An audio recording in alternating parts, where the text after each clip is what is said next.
ان الحمد لله نحمده ونستعينه من يهده الله فلا مضل له ومن يضلل فلا هادي له ونشهد ان لا اله الا الله وحده لا شريك له ونشهد ان محمدا عبده ورسوله والصلاة والسلام على سيد الانبياء والمرسلين اما بعد فاعوذ بالله من الشيطان الرجيم بسم الله الرحمن الرحيم هو الذي ارسل رسوله بالهدى ودين الحق ليظهره على الدين كله وكفى بالله شهيدا وقال رسول الله صلى الله عليه وسلم من كذب علي متعمدا فليتبوأ مقعده من النار وقال رسول الله صلى الله عليه وسلم ما من عبد يخطب خطبة إلا الله سائله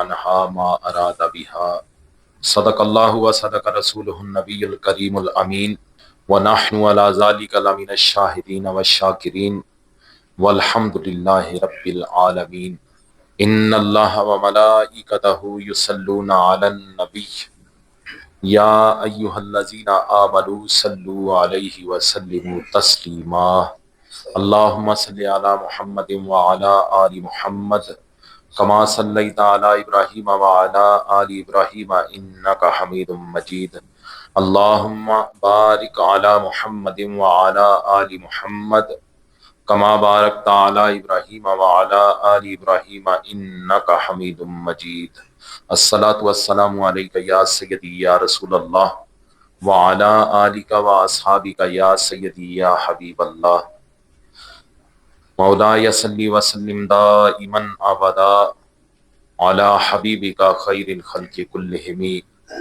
يا صاحب الجمال ويا سيد البشر من وجهك المنير لقد نبر القمر لا يمكن الثناء كما كان حقه بعد از خدا بزرگ توئی قصہ مختصر خالق کائنات جل جلالہ وعم نوالہ واتم برہانہ کی بارگاہ میں حمد اور وجہ تخلیق کائنات حضور نبی پاک صاحب لولاک تاجدار مدینہ سرور قلب و سینہ حضرت محمد مصطفیٰ صلی اللہ علیہ وسلم کی پاک اور مقدس بارگاہ میں ہدیہ درود و اسلام پیش کرنے کے بعد معزز سامعین السلام علیکم ورحمۃ اللہ وبرکاتہ۔ اللہ تعالیٰ نے زندگی میں ایک مرتبہ پھر ہمیں جمعۃ الوداع کے لیے حاضر ہونے کی توفیق عطا فرمائی۔ اس پر ہم اللہ تعالیٰ کا جتنا شکر ادا کریں کم ہے۔ نبی کریم صلی اللہ علیہ وسلم کی بعثت کے 3 بڑے بڑے مقاصد تھے۔ نمبر 1، جاہل دنیا کو علم سکھانا۔ نمبر 2، اخلاق کو اس کی بلندیوں تک پہنچانا۔ نمبر 3، پوری دنیا پر اسلام کو غالب کرنا۔ اب باری باری ان تینوں مقاصد پہ تھوڑی تھوڑی ہم گفتگو کرتے ہیں۔ سب سے پہلے جاہل دنیا کو علم سکھانا جو مقصد ہے، اس کے ضمن میں یہ ہے کہ نبی کریم صلی اللہ علیہ وسلم سے پہلے زمانہ کو دور جاہلیت کہا جاتا ہے۔ حضور سے پہلا جو زمانہ تھا نا، اسے دور جاہلیت کہا جاتا ہے، اور یہی وہ شب تاریک ہے جسے نبی کریم صلی اللہ علیہ وسلم نے علم کے نور سے بدل دیا۔ پہلا زمانہ جب جہالت کا زمانہ ہے تو تاریخ کا یہ لفظ ہی بتا رہا ہے کہ اس زمانے کے بعد علم کی دولت میسر آئی۔ اللہ رب العزت نے ارشاد فرمایا هو الذی بعث فی الامیین رسولا منہم یتلو علیہم آیاتہ ویزکیہم ویعلمہم الکتاب والحکمہ وَإِن كَانُوا مِن قَبْلُ لَفِي ضَلَالٍ مُّبِينٍ وَآخَرِينَ مِنْهُمْ لَمَّا يَلْحَقُوا بِهِمْ وَهُوَ الْعَزِيزُ الْحَكِيمُ۔ وہی اللہ ہے جس نے امیوں میں انہی میں سے رسول بھیجا جو ان پر اس کی آیات پڑھتا ہے اور انہیں پاک کرتا ہے اور انہیں کتاب اور حکمت کی تعلیم دیتا ہے، اور یہ لوگ اس سے پہلے کھلی گمراہی میں تھے اور ان میں سے دوسرے اب تک ان سے ملے نہیں، اور وہ زبردست ہے، حکمت والا ہے۔ سورہ جمعہ کی یہ دوسری اور تیسری آیت ہے۔ اس میں نبی کریم صلی اللہ علیہ وسلم کے جو مقاصد ہیں اس ضمن میں میں نے یہ آیہ مبارکہ تلاوت کی، جس میں علم کا ذکر ہے، تعلیم کا ذکر ہے۔ فرمایا یتلو علیہم آیاتہ، کہ وہ نبی اس کی آیات ان پر پڑھتا ہے۔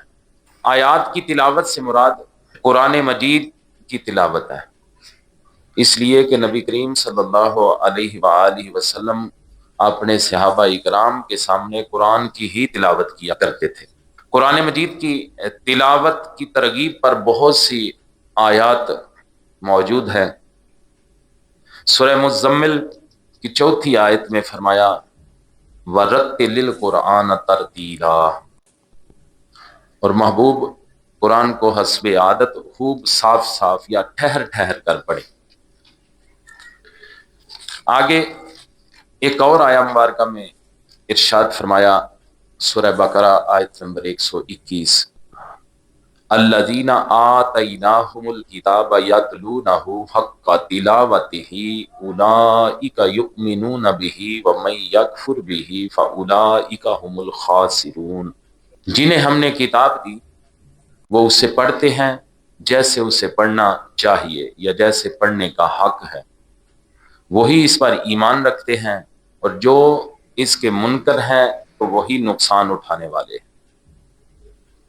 اس میں بھی قرآن کی تلاوت کی ترغیب دلائی گئی ہے۔ حضور خود بھی تلاوت فرمایا کرتے، قرآن کی تعلیم دیتے، آگے امتیوں کے لیے بھی یہی حکم ہے، حضور نے اپنے صحابہ کو بھی یہی حکم دیا۔ سورہ اسراء جسے بنی اسرائیل بھی کہا جاتا ہے، اس کی 78 نمبر آیت میں ارشاد فرمایا اقم الصلاۃ لدلوک الشمس الی غسق اللیل وقرآن الفجر ان قرآن الفجر کان مشہودا، آپ نماز قائم کریں سورج ڈھلنے کے وقت، رات کی تاریکی تک، اور صبح کا قرآن، بے شک صبح کے قرآن میں فرشتے حاضر ہوتے ہیں۔ آگے اس آیہ مبارکہ میں فرمایا وَيُزَكِّيهِمْ، کہ وہ محبوب پاک کرتا ہے، انہیں تزکیہ کرتا ہے۔ پاک کرنے سے مراد کفر اور شرک سے پاک کرنا ہے، اخلاص پیدا کرنا ہے، زکوٰۃ کے ذریعے ان کے اموال کو پاک کرنا ہے، پھر روحانی توجہ فرما کر قلوب کو پاک کرنا ہے۔ وَيُزَكِّيهِمْ، آگے فرمایا وَيُعَلِّمُهُمُ الْكِتَابَ، کہ یہ محبوب انہیں کتاب کی تعلیم دیتا ہے۔ یہ کتاب کی تعلیم تلاوت پر اضافی ہے، یعنی نبی کریم صلی اللہ علیہ وسلم قرآن کی وضاحت بذریعہ حدیث فرماتے، خود وضاحت فرماتے۔ قرآن کے نزول اور اس کی تلاوت کا اصل مقصد یہی ہے کہ جو احکام شریعت ہیں انہیں وضاحت کے ساتھ بیان کیا جائے، اور حضور کریم صلی اللہ علیہ وسلم قرآنی احکام کو وضاحت کے ساتھ بیان فرمایا کرتے تھے۔ یہ ہے کتاب کی تعلیم۔ آگے فرمایا والحکمہ، اور محبوب انہیں حکمت دیتے ہیں، حکمت سکھاتے ہیں۔ حکمت کا معنی کیا ہے؟ ما تکمل بہ نفوسہم من المعارف والاحکام، یعنی وہ معارف اور احکام جو طالبوں کی روحوں کو کامل بنا دے، اسے حکمت کہا جاتا ہے۔ اور نبی کریم صلی اللہ علیہ وسلم کا منصب ہے لوگوں کو حکمت کی باتیں بھی سکھانا۔ پھر آیہ مبارکہ میں حضور کریم صلی اللہ علیہ وسلم سے پہلے جو لوگ تھے ان کی حالت بھی بیان کی گئی۔ فرمایا وَإِن كَانُوا مِن قَبْلُ لَفِي ضَلَالٍ مُبِينٍ، یعنی میرے محبوب سے پہلے یہ لوگ کھلی گمراہی میں تھے۔ قرآن نے ہماری اس بات کی تصدیق کر دی کہ نبی کریم صلی اللہ علیہ وسلم سے پہلے کا زمانہ واقعی جہالت کا زمانہ تھا۔ جیسے میں نے کہا کہ حضور کریم صلی اللہ علیہ وسلم سے پہلے زمانے کو جہالت کا زمانہ، ایام جاہلیت کہا جاتا ہے، اور ادھر قرآن یہ فرما رہا ہے وَإِن كَانُوا مِن قَبْلُ لَفِي ضَلَالٍ مُبِينٍ، یعنی میرے محبوب سے پہلے یہ لوگ کھلی گمراہی میں تھے۔ قرآن نے ہماری اس بات کی تصدیق کر دی۔ ان الفاظ سے آگے الفاظ یہ ہیں وَآخَرِينَ مِنْهُمْ لَمَّا يَلْحَقُوا بِهِمْ وَهُوَ الْعَزِيزُ الْحَكِيمُ، یعنی ہمارے محبوب کی تعلیمات صرف صحابہ اکرام تک محدود نہیں، بلکہ قیامت تک آنے والی انسانیت کے لیے راہ ہدایت ہے۔ اور اس آیت میں ختم نبوت کا بھی اشارہ موجود ہے۔ الغرض حضور کریم صلی اللہ علیہ وسلم نے جو قرآن اور حکمت کی تعلیم دی، لوگوں کو پاک کیا، وہ صرف حضور کے دور تک نہیں تھا، آگے حضور کریم صلی اللہ علیہ وسلم نے صحابہ اکرام کی ڈیوٹیاں لگا دی۔ ہر دور میں صحابان علم جو ہے حضور کے دین کا علم تقسیم کر رہے ہیں، لوگوں کو علم کی آگہی دے رہے ہیں، علم کا شعور دے رہے ہیں، علم و شعور لوگوں میں بانٹ رہے ہیں۔ حضور کریم صلی اللہ علیہ وسلم کا فرمان ہے، ابن ماجہ 229 نمبر حدیث مبارکہ، آقا کریم صلی اللہ علیہ وسلم نے فرمایا انما بعثت معلما، یعنی میں معلم بنا کر بھیجا گیا۔ پہلا مقصد کیا ہے؟ جاہل دنیا کو علم دینا۔ حضور کی بعثت کا پہلا مقصد جاہل دنیا کو علم دینا، اور حضور فرماتے ہیں انما بعثت معلما، میں معلم بنا کر بھیجا گیا، میں بھیجا ہی اس لیے گیا ہوں کہ لوگوں کو علم تقسیم کروں۔ ایک اور حدیث مبارکہ میں آقا کریم صلی اللہ علیہ وسلم کا فرمان ہے انما انا لکم بمنزلۃ الوالد اعلمکم، حضور فرماتے ہیں کہ میں تمہارے والد کی جگہ پر ہوں، میں تمہیں علم سکھاتا۔ اور یہی حکم آقا کریم صلی اللہ علیہ وسلم نے تمام صحابہ کو بھی دیا ہوا تھا کہ میرا علم پوری دنیا تک پھیلانا تمہاری ذمہ داری۔ ابن ماجہ شریف، ترمذی شریف میں یہ حدیث مبارکہ موجود ہے۔ حضرت ابو سعید خدری رضی اللہ تعالیٰ عنہ روایت کرتے ہیں کہ حضور صلی اللہ علیہ وسلم نے فرمایا ان الناس لکم تابع وان رجالا یاتونکم من اقطار الارض یتفقہون فی الدین، حضور کریم صلی اللہ علیہ وسلم نے فرمایا کہ بے شک لوگ تمہارے تابع ہوں گے۔ یہ حضور نے صحابہ کو مخاطب کر کے فرمایا کہ میرے صحابہ، لوگ تمہارے تابع ہوں گے، لوگ تمہارے پاس زمین کے کونے کونے سے دین کی فقہ حاصل کرنے کے لیے آئیں گے۔ فَإِذَا أَتَوْكُمْ فَاسْتَوْصُوا بِهِمْ خَيْرًا، جب وہ تمہارے پاس آئے تو انہیں اچھی تربیت دینا۔ گویا حضور نے اپنے صحابہ کی ڈیوٹی لگا دی کہ دنیا کے کونے کونے سے لوگ تمہارے پاس آئیں گے، جب وہ آئیں تو ان کی اچھی تربیت کرنا۔ پھر نبی کریم صلی اللہ علیہ وسلم نے اپنا یہی علمی مشن پھیلانے کے لیے اپنے ہر صحابی کو آقا کریم صلی اللہ علیہ وسلم نے علم کا دروازہ بنا دیا۔ یہ تو تھا پہلا حصہ۔ حضور کی بعثت کا جو پہلا مقصد تھا وہ تھا جاہل لوگوں کو علم دینا، جہالت بری دنیا میں علم پھیلانا، یہ پہلا مقصد تھا۔ دوسرا مقصد اخلاق کو اس کی بلندیوں تک پہنچانا، اخلاق کو اس کی بلندیوں تک پہنچانا۔ تمام انبیاء اکرام کا پیغام توحید اور اخلاق تھا۔ تمام نبیوں کا پیغام کیا تھا؟ توحید اور اخلاق۔ سورہ اعراف میں ارشاد الہی ہے خذ العفو وامر بالعرف واعرض عن الجاہلین، معاف کرنے کو اختیار کیجئے۔ اللہ تعالیٰ فرما رہا ہے معاف کرنے کو اختیار کیجئے اور نیک کاموں کا حکم دیجئے اور جاہلوں سے منہ موڑ لیجئے۔ یہ اخلاق کی جو تعلیمات ہیں، اللہ کے سارے نبیوں نے توحید اور اخلاق کی تربیت کی، توحید لوگوں کو سکھائی، اخلاق کو اس کی بلندیوں تک پہنچانے کی کوشش کی سارے نبیوں نے۔ اور آقا کریم صلی اللہ علیہ وسلم کی ذات اقدس کے متعلق سورہ قلم کی 4 آیت مبارکہ میں ارشاد فرمایا انک لعلی خلق عظیم، اے محبوب آپ عظیم اخلاق پر فائز ہو۔ اس آیت میں جو ہے نا علی خلق، ان الفاظ کا معنی ہے اخلاق کے اوپر، اخلاق کے علی خلق، اخلاق کے اوپر۔ اب صاحب اخلاق ہونا اور اخلاق کے اوپر ہونا، ان دونوں باتوں میں فرق ہے۔ اخلاق کے اوپر ہونے کا مقصد یہ ہے، اس سے مراد یہ ہے کہ حضور کریم صلی اللہ علیہ وسلم کو اخلاق کا مظاہرہ کرتے وقت محنت اور تکلف سے کام نہیں لینا پڑتا تھا، بلکہ حضور کریم صلی اللہ علیہ وسلم کو اخلاق پر کنٹرول حاصل تھا، حضور کو تکلف نہیں کرنا پڑتا تھا۔ پھر اسی حوالے سے قرآن مجید کی سورہ انعام کی آیت نمبر 90 میں اللہ تعالیٰ کا ارشاد ہے، اولئک الذین ھدی اللہ فبہداہ مقتدی، ان تمام نبیوں کو اللہ نے ہدایت دی، بس ان کے اخلاق کو، اوصاف کو اختیار کریں۔ یہ دوسرا مقصد ہے اخلاق کو اس کی بلندیوں تک پہنچانا۔ حضرت عبداللہ بن عمر رضی اللہ تعالیٰ عنہ روایت کرتے ہیں کہ رسول کریم صلی اللہ علیہ وسلم نے فرمایا، ان من خیارکم احسنکم اخلاقا، تم میں سب سے بہتر وہ ہیں جن کے اخلاق اچھے ہیں،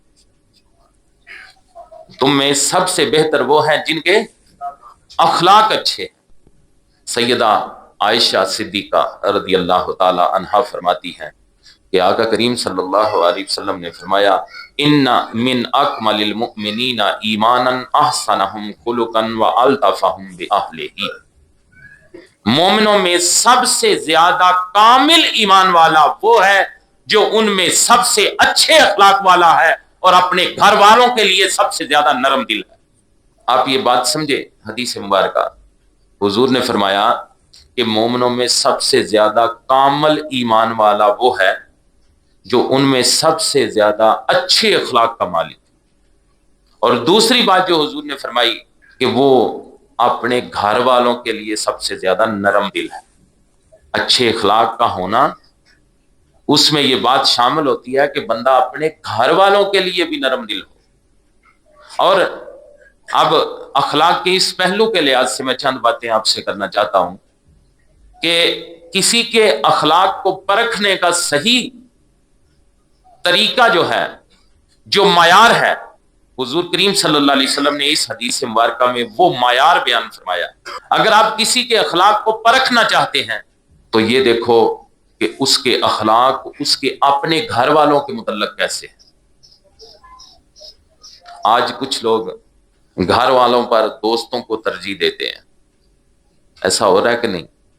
بلکہ سگی بہنوں کے سر پہ دست شفقت رکھنے کی بجائے منہ بولی بہنوں کے چکر میں رہتے ہیں، سگے بھائی سے ہاتھ نہیں ملاتے، دوسرے لوگوں سے کہتے ہیں نا کہ پگاں مٹائیاں نے، دوسرے لوگوں سے اتنی گہری یاریاں ہیں، پگ بھائی بنائے ہوئے ہیں، منہ بولے بھائی، سگے بھائی کو پوچھنا نہیں، اس سے سلام نہیں لینی، لیکن منہ بولے بھائی کے نام پہ جان دے رہے ہیں۔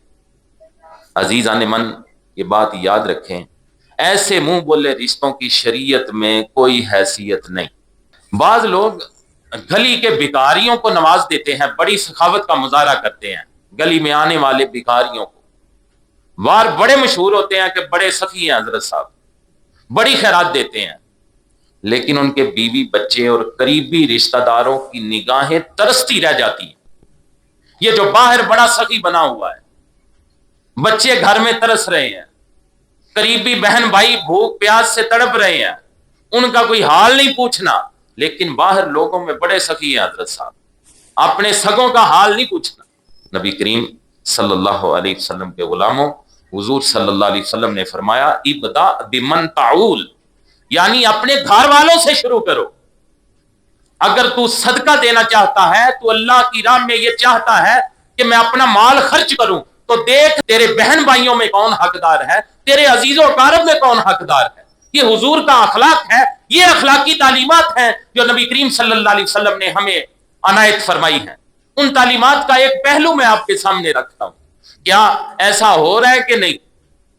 اللہ اکبر۔ آقا کریم صلی اللہ علیہ وسلم نے فرمایا، بخاری شریف اور مسلم شریف کی یہ روایت ہے، اذن فقل مسلم علی اہلہ وہو یحتسبھا کانت لہ صدقہ۔ حضور صلی اللہ علیہ وسلم نے فرمایا کہ جب مسلمان اپنے گھر والوں پر احتساب سے کام لیتے ہوئے خرچ کرتا ہے تو یہ اس کے لیے صدقہ بن جاتا ہے۔ پیسے وہ اپنے گھر والوں پہ خرچ کر رہا ہے، اللہ اسے صدقے کا بھی اجر دے رہا ہے۔ اللہ اکبر۔ اور پھر حضور کریم صلی اللہ علیہ وسلم نے فرمایا، یہ بھی بخاری شریف کی روایت ہے، انک لن تنفق نفقۃ تبتغی بہا وجہ اللہ الا اجرت علیہ حتی ما تجعل فی فم امرأتک۔ حضور صلی اللہ علیہ وسلم نے فرمایا کہ تم اللہ کی رضا کے لیے جو بھی خرچ کرو گے اس کا تمہیں اجر دیا جائے گا، حتیٰ کہ اپنی بیوی کے منہ میں جو نوالا رکھو گے اس پر بھی اجر ملے گا۔ جیسا کہ میں نے عرض کیا کہ تمام انبیاء کا پیغام توحید اور اخلاق تھا۔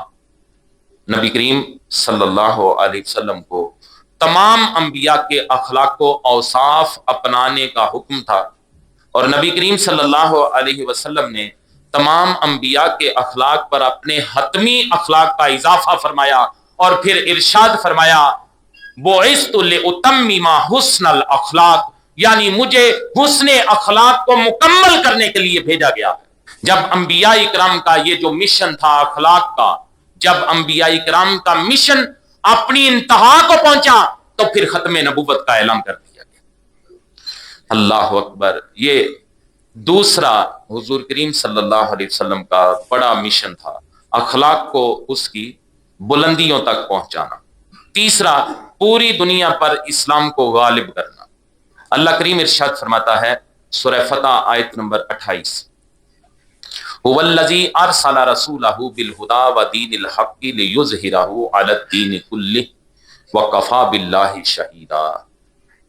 یعنی وہ اللہ ہے جس نے اپنا رسول ہدایت اور حق کا دین دے کر بھیجا تاکہ اسے تمام ادیان پر غالب کر دے، اور اللہ کافی گواہ ہے۔ نبی کریم صلی اللہ علیہ وسلم کی بعثت کا تیسرا بڑا مقصد غلبہ اسلام ہے، اسلام کو ساری دنیا پر غالب کرنا، جس کا وعدہ اللہ تعالیٰ نے اس آیہ مبارکہ میں فرمایا ہے، جو بھی میں نے آپ کے سامنے تلاوت کی۔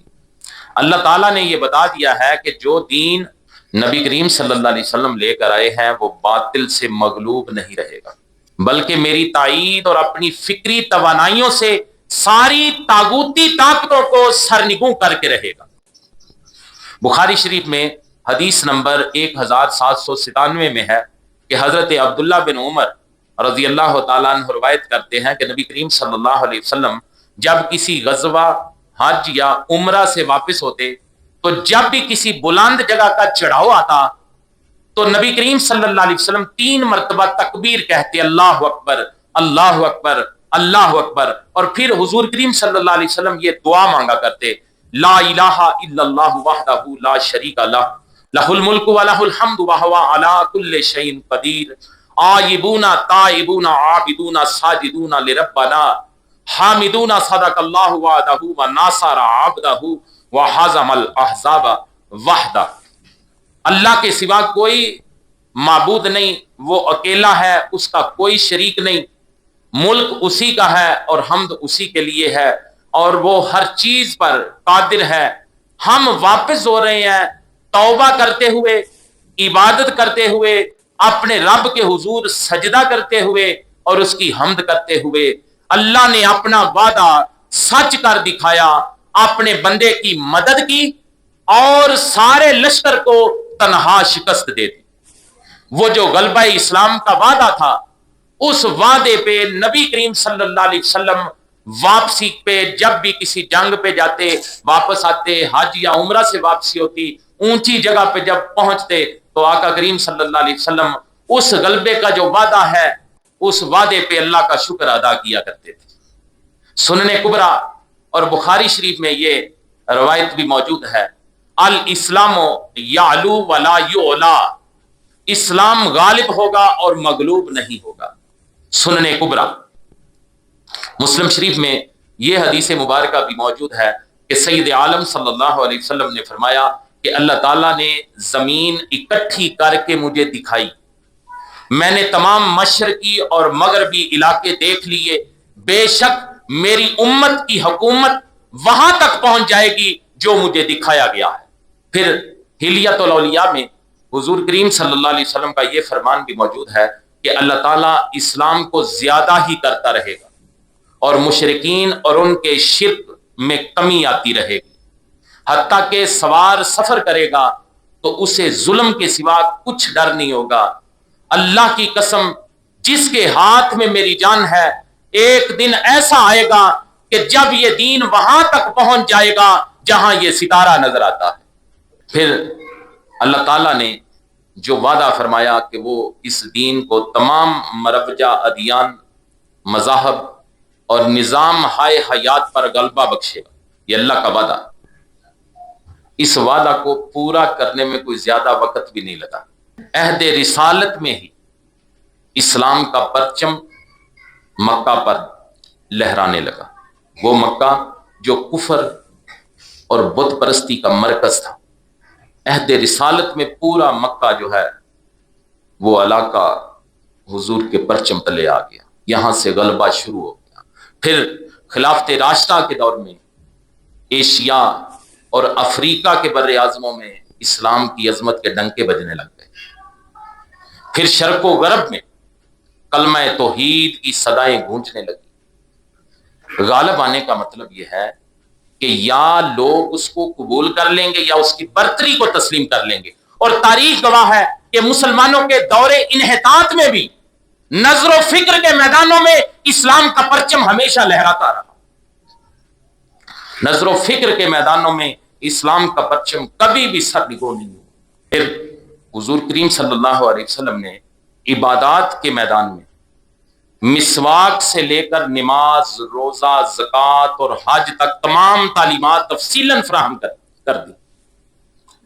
بچے کے پیدا ہونے سے لے کر اسے گھٹی دینے، اس کا نام رکھنے، 7ویں دن اس کی جھنڈ اتارنے، عقیقہ کرنے، 2 سال تک دودھ پلانے، اس کی تربیت کرنے، اس کے بالغ ہونے کے بعد شادی کرنے، پھر مرنے کے بعد اس کے کفن، دفن، جنازہ، ایون کہ اس کی میراث کے تقسیم ہونے کا اور قبروں کی زیارت کرنے تک حضور نے احکام ارشاد فرما دی۔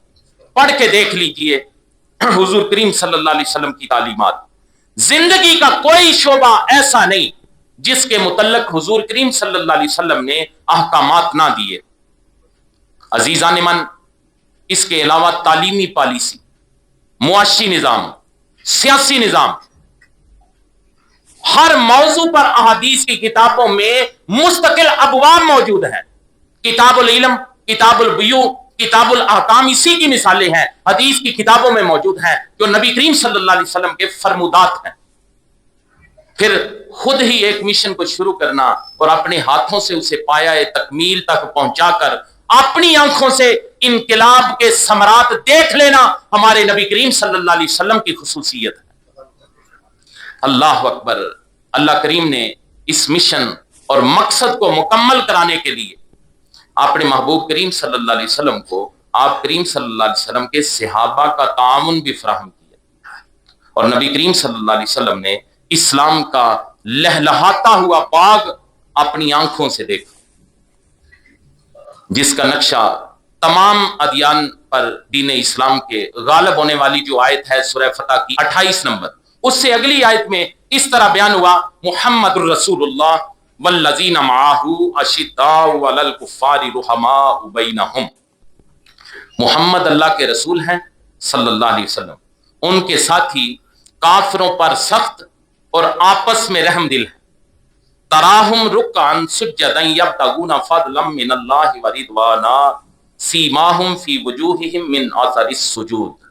آپ دیکھتے ہیں کہ یہ اللہ کے فضل و رضا کی خاطر رکوع اور سجود میں رہتے ہیں، ان کے چہروں میں سجدے کے نشان ان کی علامت ہے۔ ذالک مثلہم فی التوراۃ و مثلہم فی الانجیل، ان کی یہی مثال تورات اور انجیل میں بھی ہے۔ کزرع اخرج شطأہ فآزرہ فاستغلظ فاستوى علی سوقہ یعجب الزراع لیغیظ بہم الکفار۔ وہ مثال ایک کھیتی کی سی ہے جس نے باریک کومپل نکالی، پھر اسے قوت دی اور وہ موٹی ہو گئی، پھر وہ اپنے تنے پر سیدھی کھڑی ہو گئی۔ کاشتکار کو بہت اچھی لگتی ہے تاکہ ان کی وجہ سے کافروں کے دل جلے۔ یہ اللہ کا قرآن ہے جس کا میں آپ کو ترجمہ مفہوم سنا رہا ہوں۔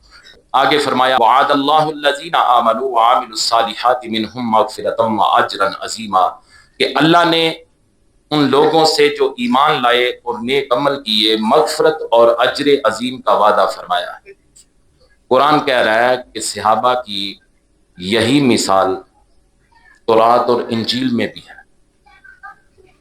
چنانچہ موجودہ بائبل میں، جو آج کل بائبل موجود ہے، اس بات کی تصدیق موجود ہے۔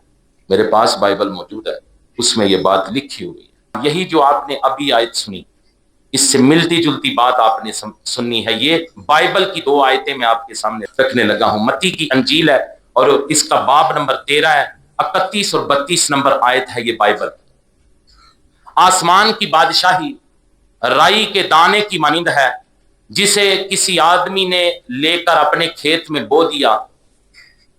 وہ سب بیجوں سے چھوٹا ہے، لیکن جب بڑھ جاتا ہے تو سب ترکاریوں سے بڑا اور ایسا پودا ہو جاتا ہے کہ آسمان کے پرندے آ کر اس کی ڈالیوں پر بسیرا کرتے ہیں۔ یہ بائبل ہے، جس کی جو بات میں نے ابھی کی اس کی تصدیق موجودہ بائبل میں بھی موجود ہے۔ اللہ اکبر۔ عزیزان من، اس بات پہ غور فرمائیں کہ تعلیم کی وسعت ہو یا اخلاق کی انتہا ہو یا پوری دنیا پر اسلام کا غلبہ ہو، ہر لحاظ سے ہمارے نبی کریم صلی اللہ علیہ وسلم کے بعد کسی نبی کے آنے کی ضرورت باقی نہیں رہتی۔ جو 3 بڑے بڑے مقاصد حضور کریم صلی اللہ علیہ وسلم کے تھے، وہ آقا کریم صلی اللہ علیہ وسلم نے اپنی مبارک زندگی کے اندر ہی مکمل کر لی۔ آج کی اس گفتگو میں نے وہ 3 مقاصد جو حضور کریم صلی اللہ علیہ وسلم کی بعثت کے ہیں، وہ آپ کے سامنے رکھے۔ وہ کون سے ہیں؟ جاہل دنیا کو علم دینا، اخلاق کو اس کی بلندیوں تک پہنچانا، اور غلبہ اسلام۔ اس ساری گفتگو کے دوران 11 قرآن مجید کی آیات اور کم و بیش 13 احادیث اور 2 بائبل کی جو آیات میں نے آپ کے سامنے رکھی ہیں۔ اللہ تعالی ہم سب کو نبی کریم صلی اللہ علیہ وسلم کا یہ جو آفاقی دین حضور لے کے تشریف لائے، ہم سب کو اس دین کے مطابق زندگی گزارنے کی توفیق عطا فرمائے۔